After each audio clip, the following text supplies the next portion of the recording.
Hi, Megan. How are you? Doing great. Thank you so much for taking the time to connect with us. We've covered a lot of information today, and we're excited to be able to hear about you. We'll be diving into the future of cryptocurrency. I want to remind everyone joining in on this session that you are welcome to use the chat box here and to type any questions you may have. But Jhanny here is going to be sharing a lot of information here. And first, I want to ask you can you please introduce yourself and share a little bit about your company, OKCoin? Yeah, sure. So I'm Jhanny Rumpf. I was born in Colombia, at the Pacific Coast, exactly. And then right after that, I used to work in Colombia at the largest financial institution. Um, and then I worked there for around 8 years in different departments. And then after that, I decided to move to United States, specifically San Francisco, motivated by the startup scene that uh, we have there actually. And then I basically quit my job, picked a backpack, and then I went to San Francisco. And then I got a job at Bank of the West, where I worked for around 2 years in the compliance department. And then while I was doing that, I was very fascinated about cryptocurrencies. And then I actually got my first cryptos, Bitcoin, Ethereum. And then I actually built a mining rig to buy Ethereum. And then I got really into cryptocurrency. So I decided to move to a different industry, in this case, the cryptocurrency industry. And I went to at the University of Berkeley event for cryptocurrencies, and I met the CEO of OKCoin. And then we had a great conversation, and then I decided, so they said, hey, why you don't come and work with us? And then I did it. And then now it's been 2 years of a great adventure. I was the employee number 4, and then number 4, and now we are around 60. So it's been a lot of growth. And then about OKCoin, OKCoin is one of the largest cryptocurrency platforms around the world, where you can go and buy cryptos. We have more than 20 all around the world. We have also operations in the United States. And then in these 2 years, we've been able to expand to almost all countries around the world. So your business that you're working with, OKCoin, obviously has a huge international perspective, and coming from a different perspective, coming from, out in China before expanding to the US and other countries. So, we really appreciate you sharing your perspective here, because it's really relevant to our theme of going international. But to start things off, for people who, they've heard of cryptocurrency, they've heard of Bitcoin, they've heard of different other types of cryptocurrencies. So they're trying to understand, so what is cryptocurrency? And can you tell me a little about what it is right now? Because some kind of people think like, oh, it's already passed, but I'd love to understand, what's happening right now with it and what exactly is it? Yeah, so I'm just going to give a really easy definition for people who are attending here. So basically, cryptocurrencies, let's take the example of Bitcoin, is a decentralized world-class asset where the value is determined by the society through the rules of supply and demand. And then this is a financial instrument that can be stored electronically and uses the blockchain as a mechanism for security. And then it has a lot of benefits, because basically it's an asset that you can move freely around the world at very low cost. So this is what cryptocurrencies are. And then I think the main case for cryptocurrency right now is Bitcoin. So it's something that you can, invest in, actually buy, and then see how the value grows, goes down. It's an asset, a different type of asset. The other thing that I want to mention is where we are right now with cryptocurrencies. It's not ending. It's actually just starting. Mm-hmm. Actually, it's a big misleading thing, because it came up on the scene not that long ago, and then kind of the hot part of, and people got in it really quick, and then some people have kind of forgotten about it, but it's still here and well. So yes. Yeah, definitely. So we are just at the beginning, and then these cryptocurrencies, they have only 11 years, so it's just the beginning, right? And then basically what we are doing in the cryptocurrency community is expanding to and getting more retail users and more use cases around the world. So this is what is happening right now. And then as you can see, more and more people are getting into cryptocurrency because it brings a lot of benefits to the society. So it's actually right now at this moment basically every country around the world is easy to get it. And then, for example, if you are here at United States, you can go to OKCoin and just try with $50, $100 and get your and get some part of Bitcoin, and then start seeing how the value grows, how the value goes down, trade it for other cryptocurrencies. So that's what is happening right now. So I'd love to hear from you. So how can we go global with cryptocurrency companies and, you know, kind of going from that perspective? Yeah.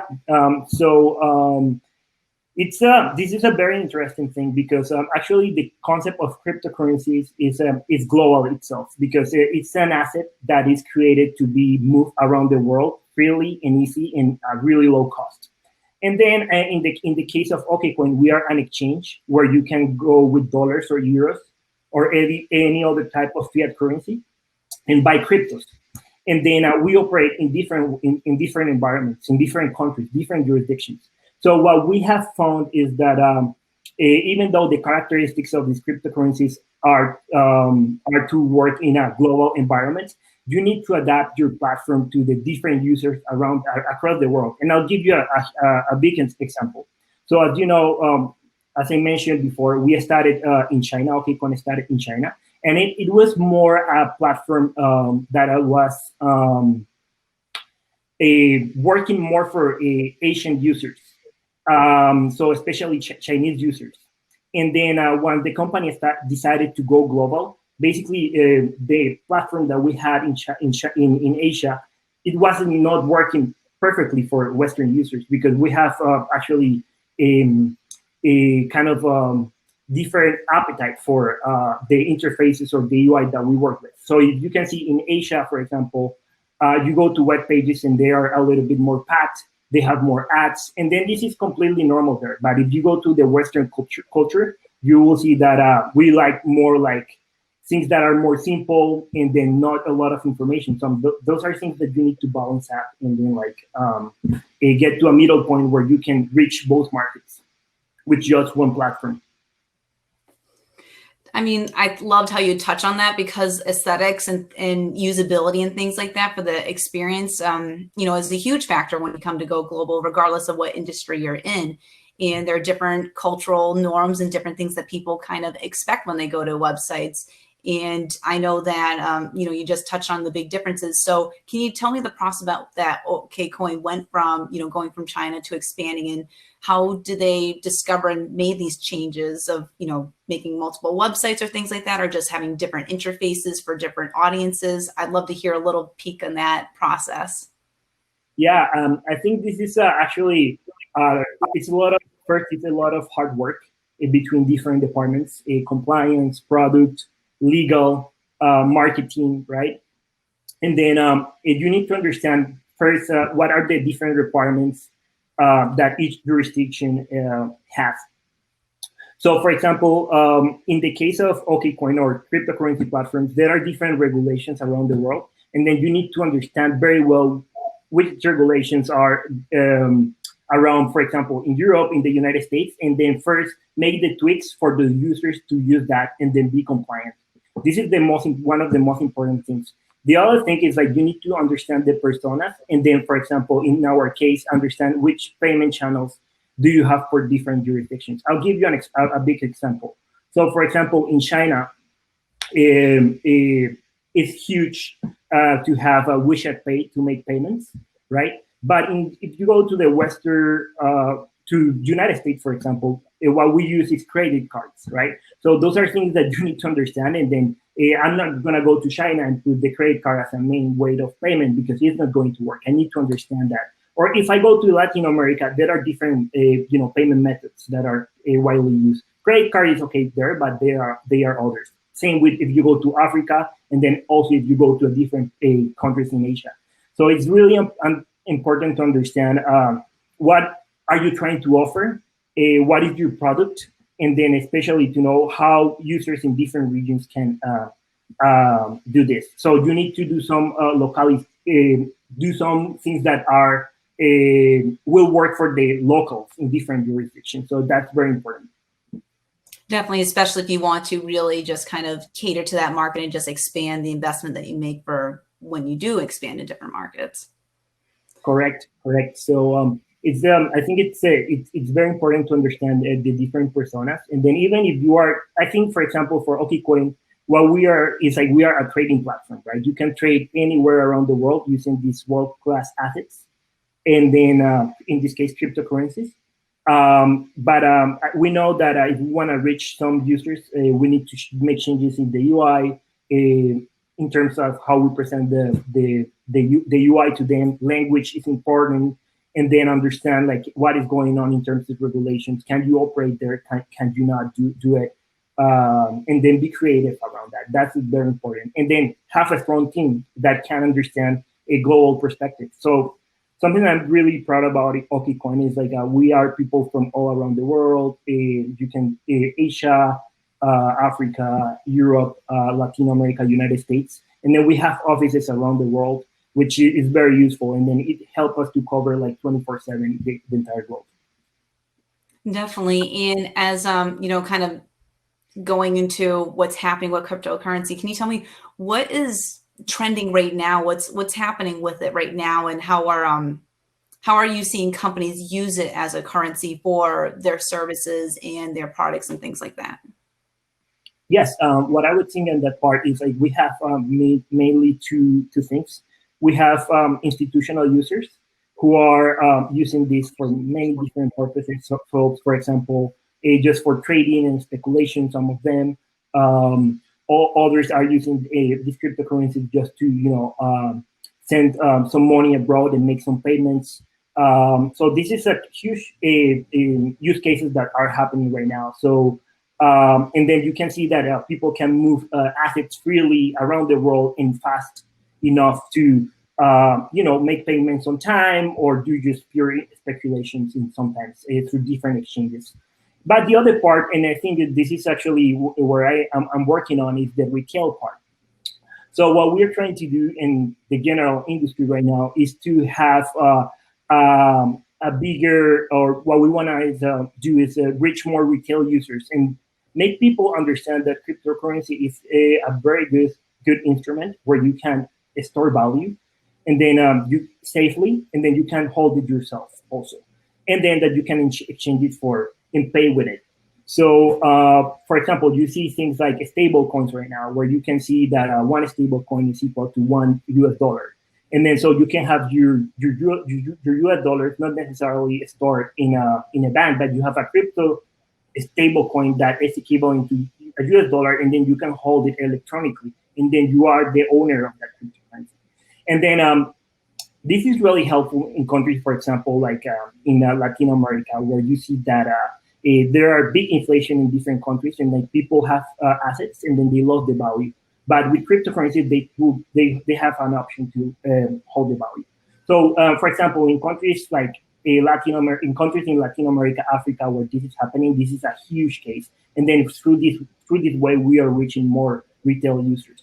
And then I think the other trend that is happening on the retail side is that basically because this industry has been growing so fast, what every cryptocurrency platform is trying to do right now is to have a better UI that can reach new users and make understand that cryptocurrency is safe, and also try to disassociate the cryptocurrencies with the dark market, which it's so there are things that might happen there. Can happen with any asset around the world, but I think we are trying to show that this industry is good and it has a lot of value to support to the society. I mean, like you touched on, it's changing rapidly. It's still very, very new, and being an expert in this field, I'd love to hear. So, if you were to look in a crystal ball, where do you see cryptocurrency in 5 or 10 years from now? I mean, it's so fast moving, but I would love to hear from you. Like, what do you see happening? Yeah, definitely. I think this is my personal view. Nobody knows what will happen in 10 years, 5 years. But I think what I see is that there will be more retail users and people around the world getting cryptocurrencies and seeing the value of them. So right now, if you think that less than 1% of the humanity, of the people in the world, they own cryptocurrencies. What I see is like maybe in the next 5 years, then we will probably reach 10%, given that people can see that you can really store value here without losing the value of your assets. So I think this is I think that it will happen. And then the other thing is that I see that people, it will be more common for everybody to know about what is a cryptocurrency, especially Bitcoin, in the next 5 to 10 years.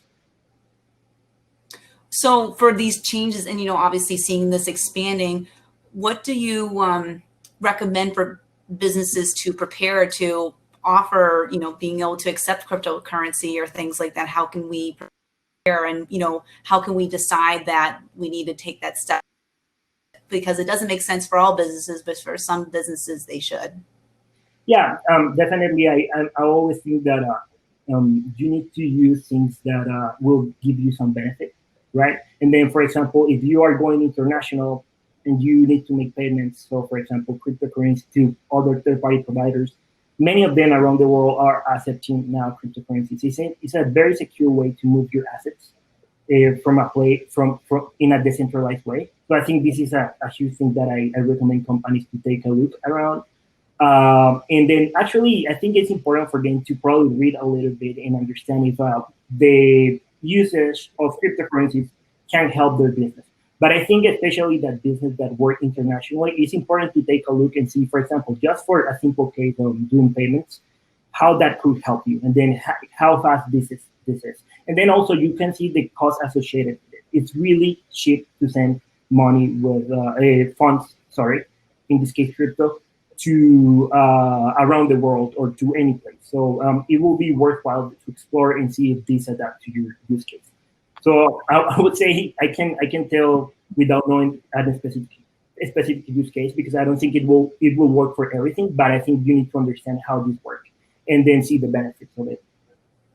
Definitely. And thank you so much for spending the time with us, Jhanny. We really appreciate it. And I recommend anyone who wants to learn more about this and learn more about OKCoin, then please go to the expo area and interact, because, they're here to help you. And thank you so much for sharing this lots of information. I mean, I find the world of cryptocurrency very confusing. So thank you so much for shedding some light on it.